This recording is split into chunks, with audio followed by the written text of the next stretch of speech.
Okay, and welcome to our new, very exciting section. This is Interview with a Gothicist, and our first two Gothicists are our very dear friends, hence why we've bullied them into being on this first episode, Dr. Kathleen Hudson and Dr. Hannah Moss. Hello, you two. Hello.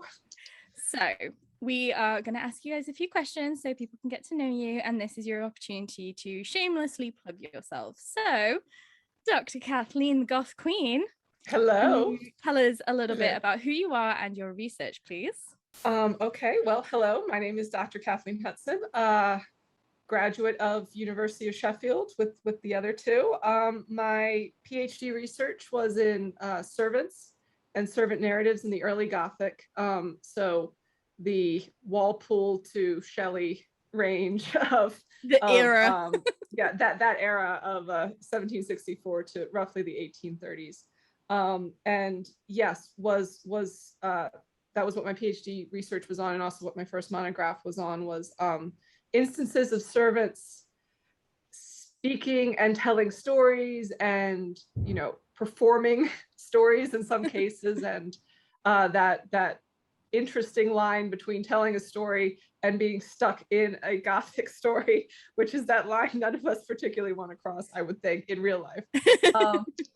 Let's hope. But and yes, so servant narratives in the early Gothic. I have since graduating and since writing the first monograph expanded a little bit to address women's authorship and gender-based narratives. I do still do a lot in class narratives.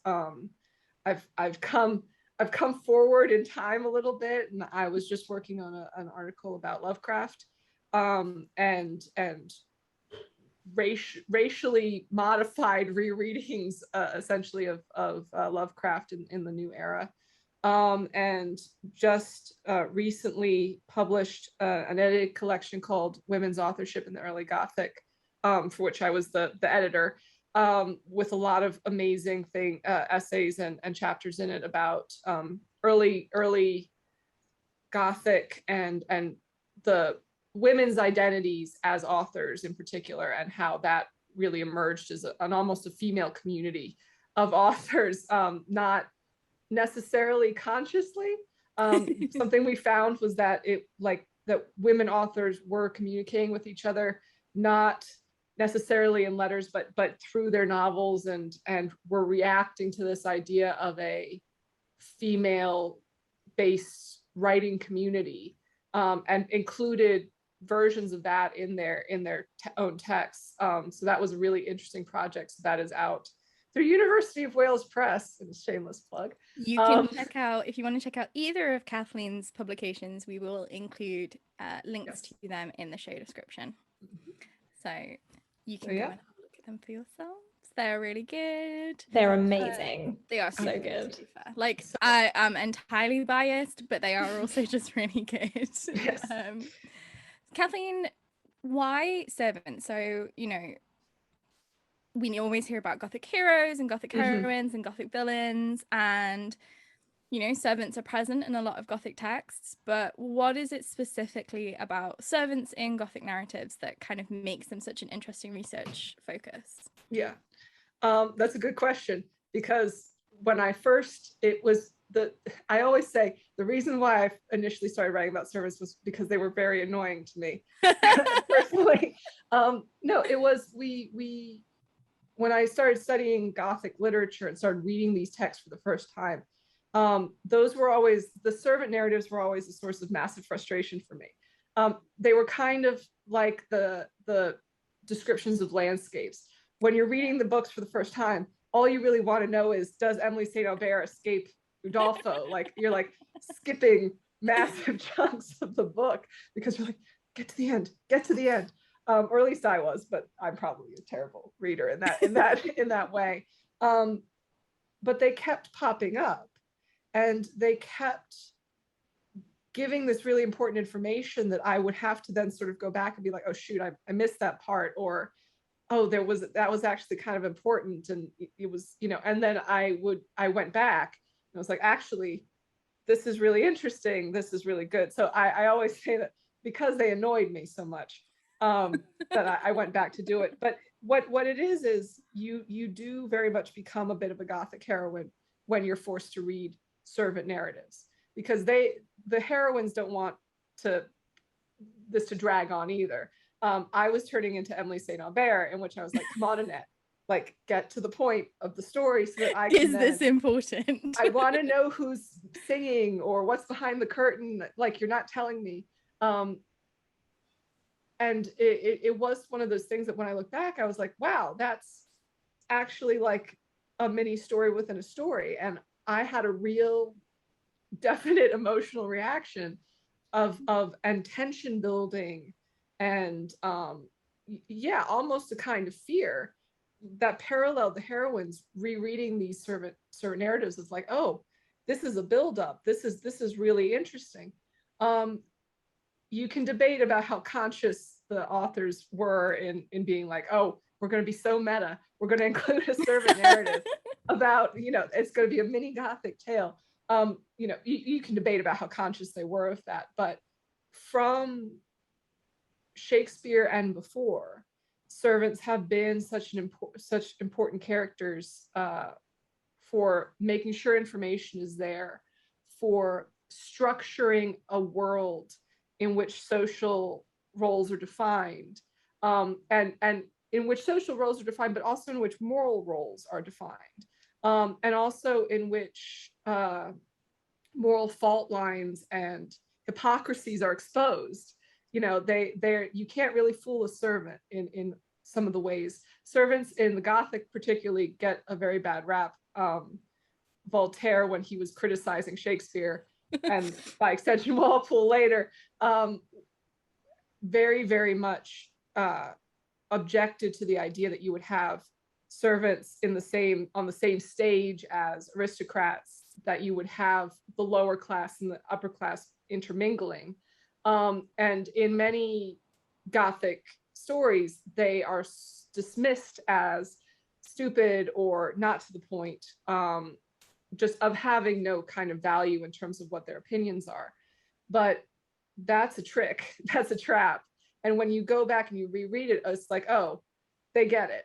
Yeah. They may not show it, and you may have to read deeper, but it's very difficult to fool a servant the way many of the heroines are fooled, and almost all of the heroes are fooled. Let's be fair. And that there is something, they do have a very conscious idea of social roles, of moral roles, of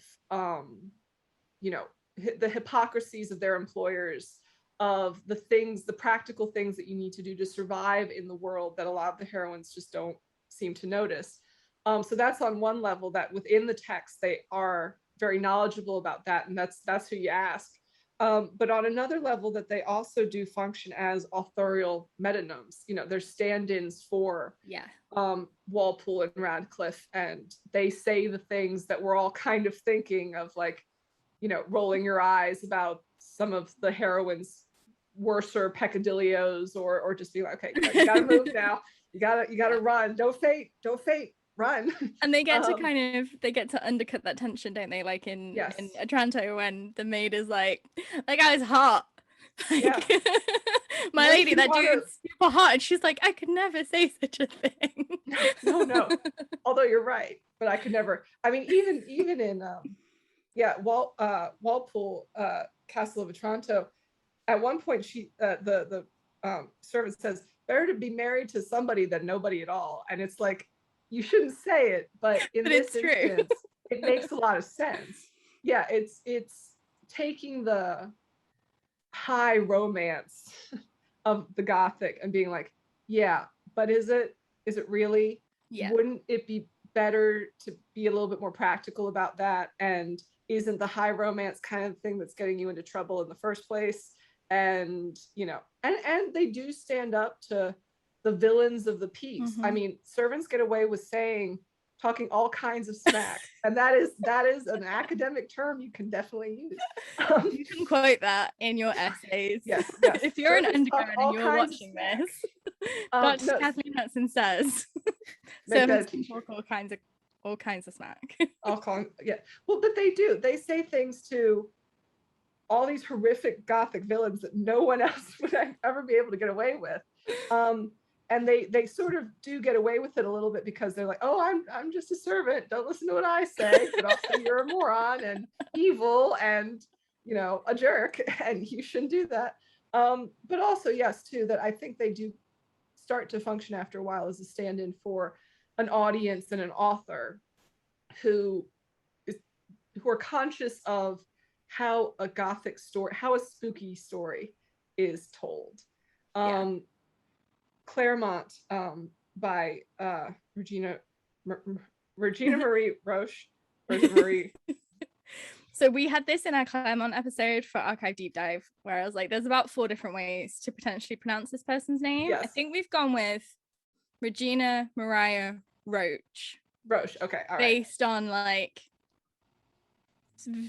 she's Irish and it's the late 18th century. So it's probably Mariah, Roche, and I think it's Roche. Because I basically saw it and I was like, the candy, Roche. She's a Ferrero. Yeah, Ferrero Rocher. And I don't think that was actually correct. And but that's you know. And that's so great logic. I love that. I buy it. I was like, I only have seen this on a candy, so I am going to do it that way. But yes, Roche's Claremont is an excellent example of this, in which it's it is literally a dark and stormy night, and the heroine is having just a really rough time, and she can't sleep. So, and someone just got straight up stabbed in a chapel. Yeah, well, I mean, yes, but yeah, so we're not talking about the stabbing. Yes, no, so yes, exactly. It's a fascinating, again, it's servants, there are male and female servants in the Gothic, but I do find that it does come down to gender lines quite often.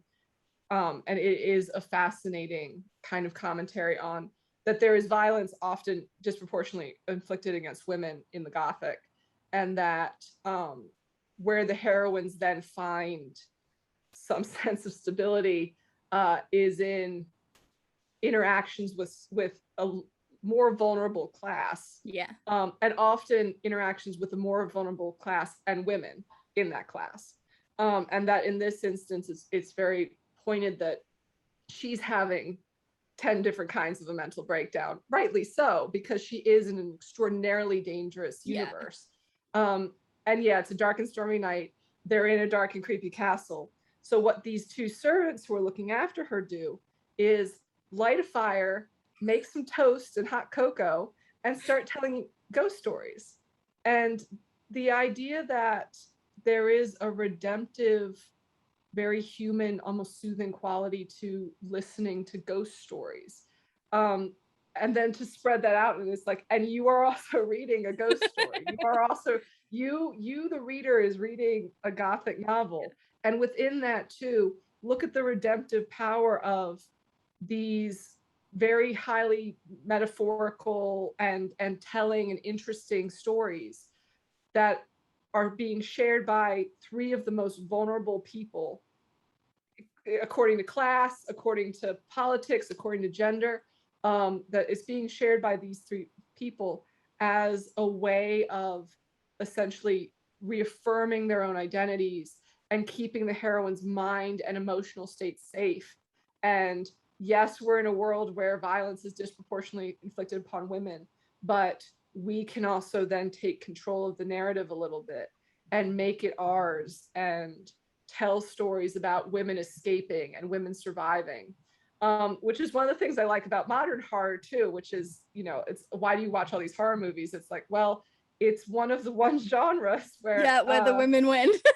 Where the women win, yes, where women survive, and it doesn't try to sugarcoat the fact that the world is very dangerous for women. Mm-hmm. It's not going to whitewash that, but it's also one of the situations where women can and do survive consistently. That actually brings us really nicely to Dr. Hannah Moss, because Hannah's research, and so we wanted you guys on together, not just because we love you, and this is pure nepotism, but also because your research interlinks and overlaps really, really nicely. So Hannah, would you like to tell us a little bit about your research? Hello, yes, thank you for inviting me. It's great to follow on from Kathleen and what she was saying about women's authorship, and that community of influence really feeds in nicely to my research on women artists in the novel, because that's basically what my argument is in my thesis, is that it is a whole female community of influence we find going through, that you'll find the same famous paintings being referred to, or the same artists, or similar incidents will have a chain through that we find. Sort of one example is sort of Anne Radcliffe having her heroine Eleanor Alba in The Italian, it's one of my favourites, painting copies, and that sort of idea of the copyist heroine pops up again in Mary Shelley. So that those links between Radcliffe and Shelley is something that's really at the heart of my thesis, and seeing how Gothic writers sort of read and respond to one another, and sort of taking back and like responding to that idea that the Gothic is this sort of imitative genre that people sort of mock for reusing the same tropes and ideas. And I want to sort of reclaim the value in that, and say actually often women writers are sort of picking up on these ideas as a means to make a comment, and but might twist them in a slightly different way or sort of reformulate them, but it's all there purposefully to make a point. It's not necessarily I've not come up with an idea, I'll just copy what this person's done before me. And so again, similar to Kathleen, I have a date range from 1760 to 1830, so it's quite a wide span, starting from, I don't just work on the Gothic, but the Gothic was my starting point. So I go from utopian novels in the 1760s right through to sort of more romantic novels, and the Brontes come in as an epilogue. So there's quite a lot in there. But my starting point basically was during my MA. I took a module called The Rise of the Gothic at the University of Sheffield, which is much recommended. And basically every novel we read had an artist in some form or other. There's some sort of engagement with art, whether it's the painting of a portrait, somebody stopping to sketch a landscape, or secretly sketching someone they fancy and hiding it away, hoping no one will ever find it. And of course they do. But if someone can tell me a Gothic novel where there isn't art or an artist of some point, I'd like to know, because it seems to be everywhere. But the thing with women artists was no one was talking about it. There's a great book by Camilla Elliott that I was drawn to on portraiture in the Gothic, which I'd recommend, but that's specifically focused on the role of sort of portraits as objects.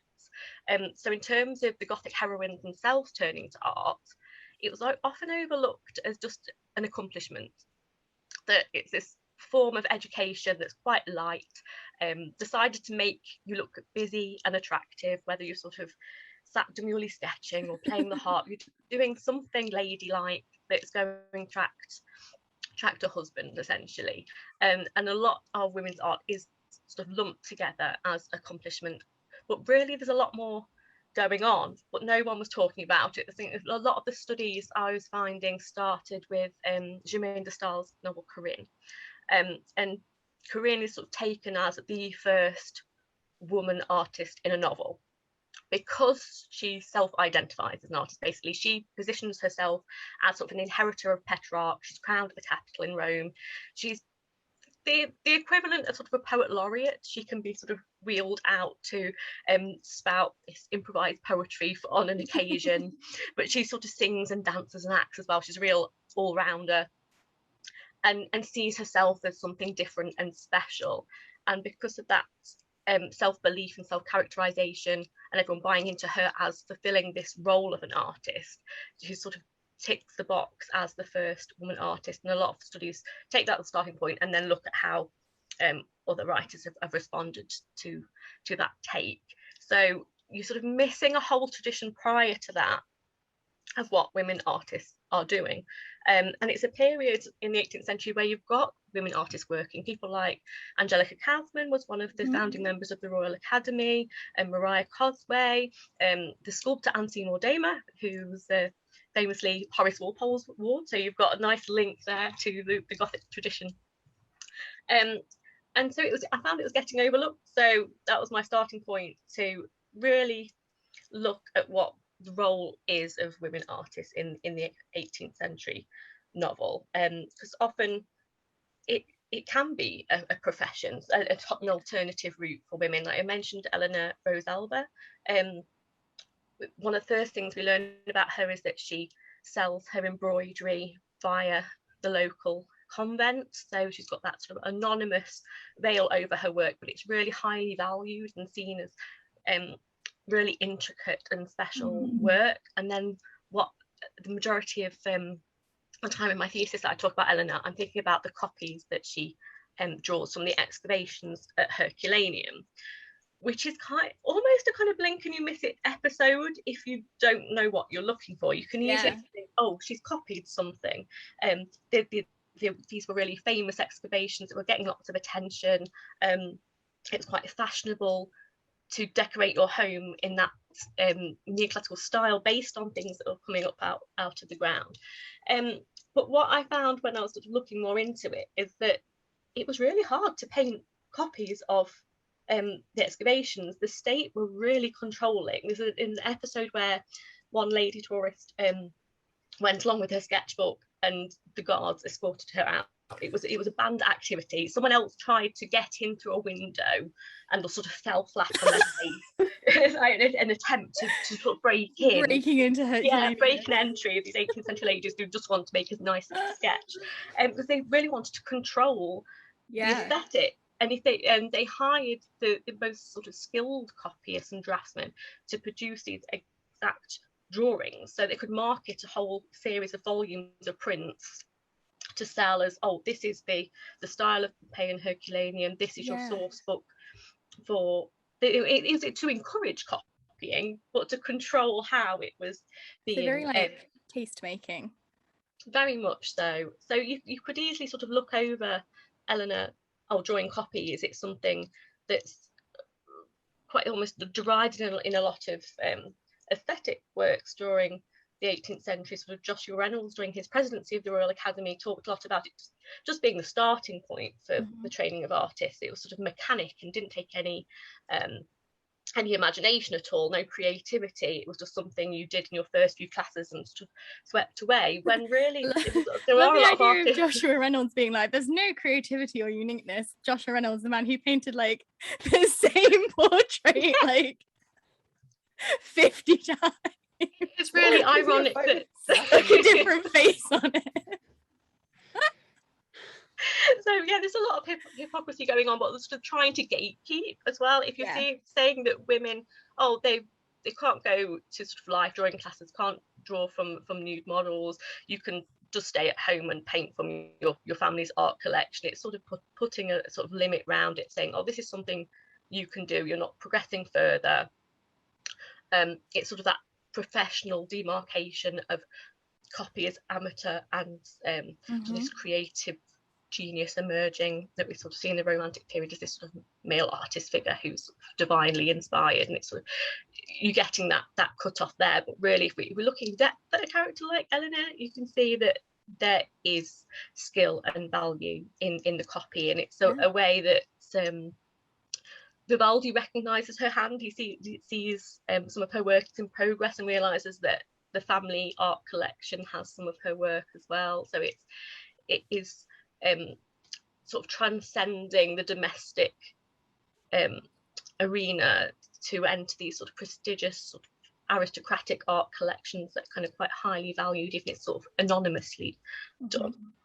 Yeah, and you two, like, I think that's, where you guys kind of intersect and overlap a lot, because you're both thinking about this boundary between class and gender, but also between kind of like merit and worth and professionalism, because we're at that turning point where we're going to move, when you move into the 19th century, you get a lot of governess novels, you get a lot of teacher novels, you get a lot of women taking over fathers' businesses, but you don't have that in the late 18th century. You have your Emmas and your Clarissas, who are at different ends of the spectrum, but are allowed to be the mistresses of their houses and to have independent fortune.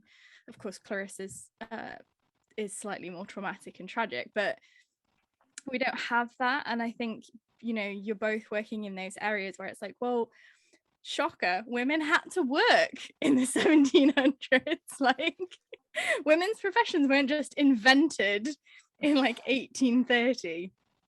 So I think it's really great. Like, I think that's one area that you two really kind of like overlap on. And yeah, there isn't like, there's just not, we don't think about it enough, I think, as like as a discipline. Yeah, I don't think we do. I think there's sort of snippets in novels that are sort of often overlooked, and I think often it's to convey the difficulty that women face in having a career. And there's a nice reciprocity between the woman writer is sort of often the woman artist talking about her as a means to demonstrate their own struggle in kind of entering this professional public sphere, and that it is sort of could be down to their reputation when they're sort of stepping out doing something that they're not love. So yeah, there's lots of sort of tentative attempts to become a professional artist that are often like sort of thwarted. I can think of The Victim of Prejudice is one where she becomes a botanical artist, and her employer takes the opportunity to sort of sexually abuse her or attempt to. So he sees her as sort of an available commodity, I suppose. Yes, because having a job meant that you were a sexual object. And I say that flippantly, but like that's kind of true if you're like an opera singer or an actress or an artist, or like, I don't know if like, sometimes I forget that we study a very niche thing, and stuff that we think is common knowledge is not common knowledge. But the whole thing about hat shops, like hat shops were fronts essentially for brothels. And you know, you maybe get this impression that it was just a front, but no, they made hats, they sell hats, you had to make hats and then also take customers at nighttime. Like, you know, it's not this kind of separate, you know, it's not like, oh, the hat shop, like it's just, that's what hat shops do. Like they're different to milliners, like they're different to, and there's always that thing, isn't it, like, oh, that's different to the tailor, that's different to these things that are like legitimate organizations and enterprises. These ones are shady because they employ women. Because I remember like reading a biography and they were like, oh, his sister would have had to have like started working at a hat shop, and obviously like he couldn't let that happen. And I remember being like, I mean, I know like, what's so bad about making hats? And then I looked it up and was like, oh god, okay, never mind. Like, yeah, because even if it is a legitimate enterprise, the assumption is that if you're selling an object, selling artwork, it's just sort of tantamount to selling yourself. It is that you're embodied by your work. Yeah, and I guess servant, that's kind of what the stereotype of the servant, isn't it? Like, by being a servant, you are a servant, and that is your entire identity. You don't then leave.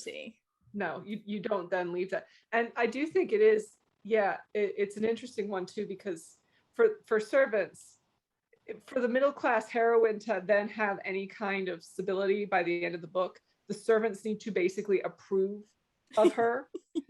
They protect her throughout the whole story, and then when they say it's okay for her to settle down, then she's allowed to settle down. And it is one of those things where I think, especially with an emerging middle class, and a middle class where work is not okay, but it's more of a thing. And you do get heroines who are artists, and you do get heroines that I think are expressions of the frustrations of female authors who were enormously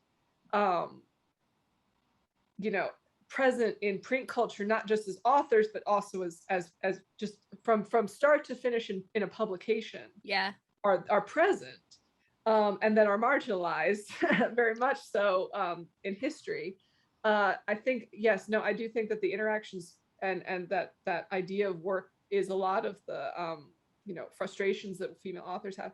And I do love that too, you mentioned that professional versus amateur thing, which is finding that I read an interesting statistic when I was working on the edited collection, another plug, that many there were many women writers but many of them also only published once.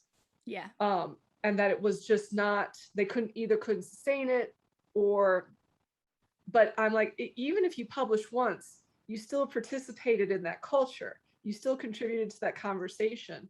Hannah Hudson has published an excellent. Is that you guys' love child? Yes. No relation. The best bits of both of us. Enough, yes, the perfect combination.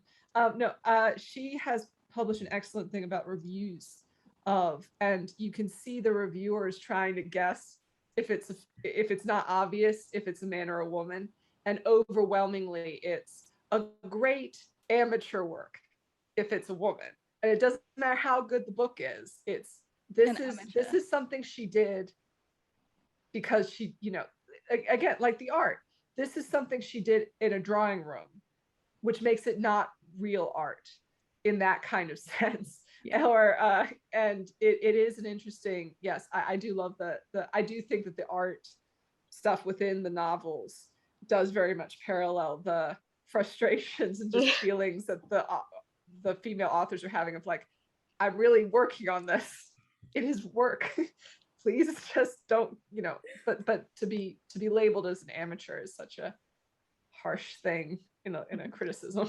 It is a really difficult divide to sort of settle on as well, whether you're sort of using it as skill level or money for earning a living, because sort of often you think of aristocratic women having a bit more freedom to pursue arts or literature, sort of like I mentioned Anne Seymour Dame as a key example, but not needing to charge works, where you can gift it to a friend, or here I've sculpted a bust of you, here have this, I don't need to earn a living from this. It's that tortured artist thing, isn't it? Like, yeah, if you don't have to ask for money for it, then it's art. Like poor Radcliffe, who didn't need to work necessarily, and then who was paid so much, and they still had to make her a tortured artist, where to this day we're like, oh, was she in an unhappy marriage? Was she secretly crazy? I'll never forget that scene from Becoming Jane. Oh my god. Which I knew if I said it would scene from Becoming a reaction from Lauren. Where she's only in it for 2 seconds, but she's still like this tortured. You just cannot believe. She keeps like looking to the side in the whole scene, like she's seeing something that's not there. Like, I think she's sort of played as being kind of mentally tortured. Yeah. I hate that scene. I hate that film for so many reasons.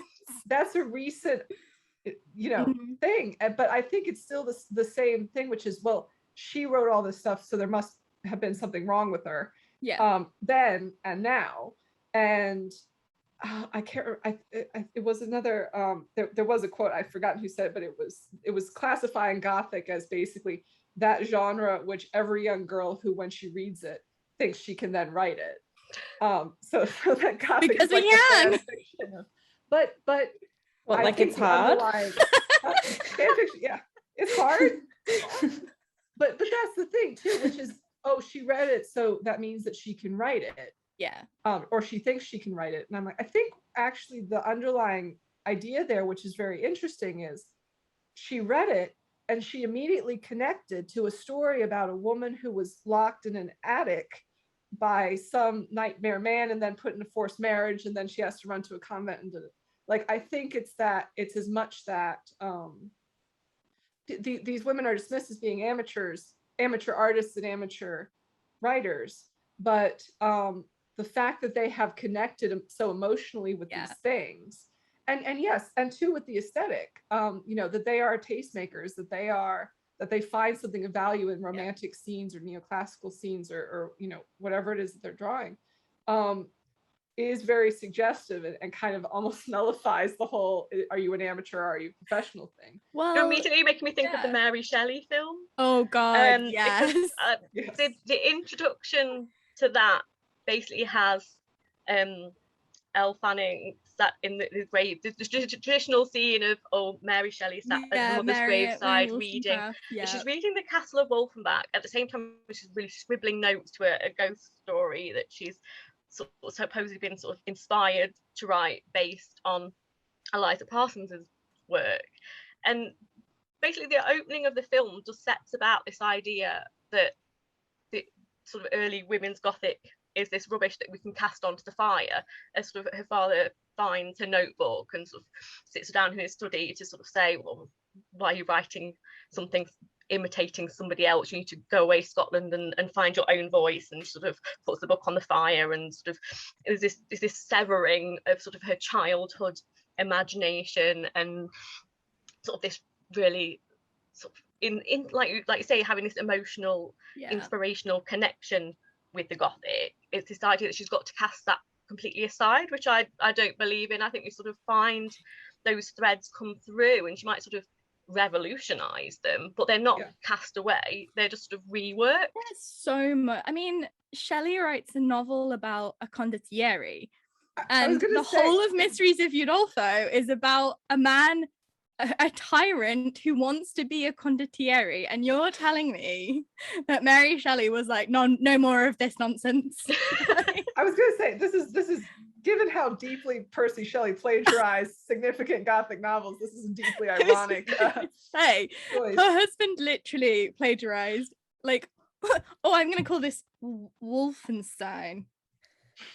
It's definitely not a copy. I'm gonna write Saint Irvine, which is definitely not a direct copy of my father-in-law's novel. It's fanfic of your dad's really popular novel, Mary. But let's not dwell on that.